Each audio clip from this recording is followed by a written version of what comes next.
اللہ کے نبی کے زمانے میں ایک صحابی اللہ کے نبی کے پاس آتی ہیں، مسند احمد کی صحیح روایت، جن کی چادر کپڑے سے نیچے، ٹخنے سے نیچے، چپل سے نیچے زمین کی مٹی اڑاتی ہوئی آتی ہے اور کہتی ہے اللہ کے رسول میں اس چادر کو اوڑھ کر نماز پڑھنے جاتی ہوں۔ آپ نے کہا چادر اتنی نیچی ہونی چاہیے۔ اس نے کہا اللہ کے نبی کبھی کبھی زمین پر پیشاب و پائخانہ پڑا ہوتا ہے، گندگی پڑی ہوتی ہے، تو کیا میں تھوڑی سی اوپر کر کے پائخانہ گندگی کو کراس کر کے آگے نکل جاؤں؟ آپ نے کہا نہیں، دائیں سے نکل جا، بائیں سے نکل جا۔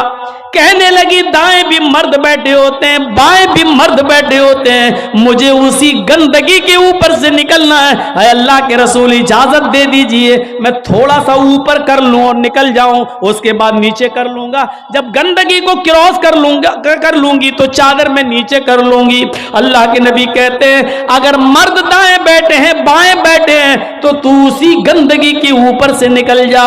کہنے لگی اللہ کے رسول وہ گندگی میری چادر میں لگ جائے گی، آپ مجھے اوپر اٹھانے کی اجازت نہیں دے رہے ہیں، ٹخنے سے اوپر، چپل سے اوپر چادر اٹھانے کی اجازت کیوں نہیں دے دیتے؟ آپ نے کہا نہیں، چادر اٹھانے کی اجازت، چپل سے بھی اوپر چادر اٹھانے کی اجازت نہیں دوں گا۔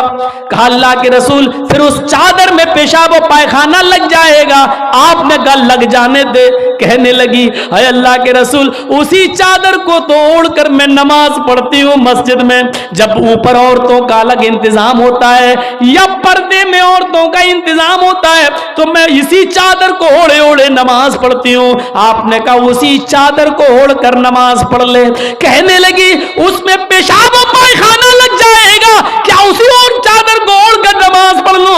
آپ نے فرمایا ہاں اے عورت، جب پیشاب و پائخانہ تیری چادر میں لگے گا، جب تو آگے بڑھے گی تو تیری چادر زمین پر پڑی ہوئی مٹی سے رگڑ کھائے گی، کیونکہ تیری چادر نیچے ہے۔ جب پیشاب و پائخانہ اس میں بھر جائے گا، جب تو آگے بڑھے گی تو زمین پر پڑی ہوئی مٹی پر تیری چادر رگڑ کھائے گی، اور زمین پر پڑی ہوئی مٹی سے رگڑنے کی وجہ سے زمین کی پاک مٹی تیری چادر کو پاک کر دے گی، لیکن تجھے چادر اٹھانے کی اجازت نہیں، اسی چادر میں تو نماز پڑھ لے۔ گندگی لگتی ہے تو لگ جانے دے، آگے بڑھے گی تو زمین پر پڑی ہوئی پاک مٹی تیری چادر کو پاک کر دے گی۔ میرے بھائیوں پیشاب و پائخانہ دیکھ کر بھی اللہ کے رسول نے عورت کو چادر اٹھانے کی اجازت نہیں دی۔ میری بہنوں تمہارے دل کیسے گوارا کر لیتے ہیں، جلسوں میں بھی چوڑیاں خریدنے کے لیے، بیلونز خریدنے کے لیے، جلیبیاں خریدنے کے لیے تم کس طریقے سے لیڈیز پنڈال سے نکل کر تم بازاروں میں گھوم لیتی ہو؟ شرم آنی چاہیے۔ تمہارے کلیجے اور تمہارے دل کیسے گوارا کر لیتے ہیں کہ لڑکے اور لڑکیاں ایک جگہ شاپنگ کریں، دکانداری کریں، خریداری کریں؟ یہ تمہارے کلیجے، تمہارے ضمیر کیسے گوارا کر لیتے ہیں؟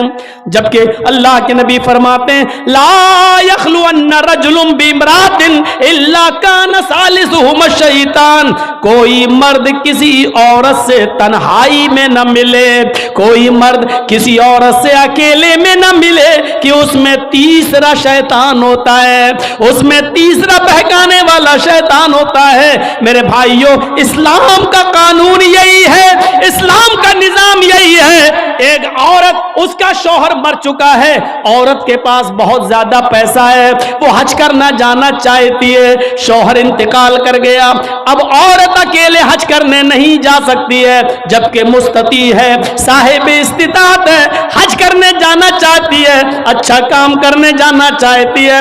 اسلام کہتا ہے کہ تیرا شوہر نہیں ہے تو بھائی کے ساتھ جا، بھائی نہیں ہے تو باپ کے ساتھ جا، باپ نہیں ہے تو بیٹے کے ساتھ جا، لیکن کسی محرم کا ہونا ضروری ہے، اس کے ساتھ جا۔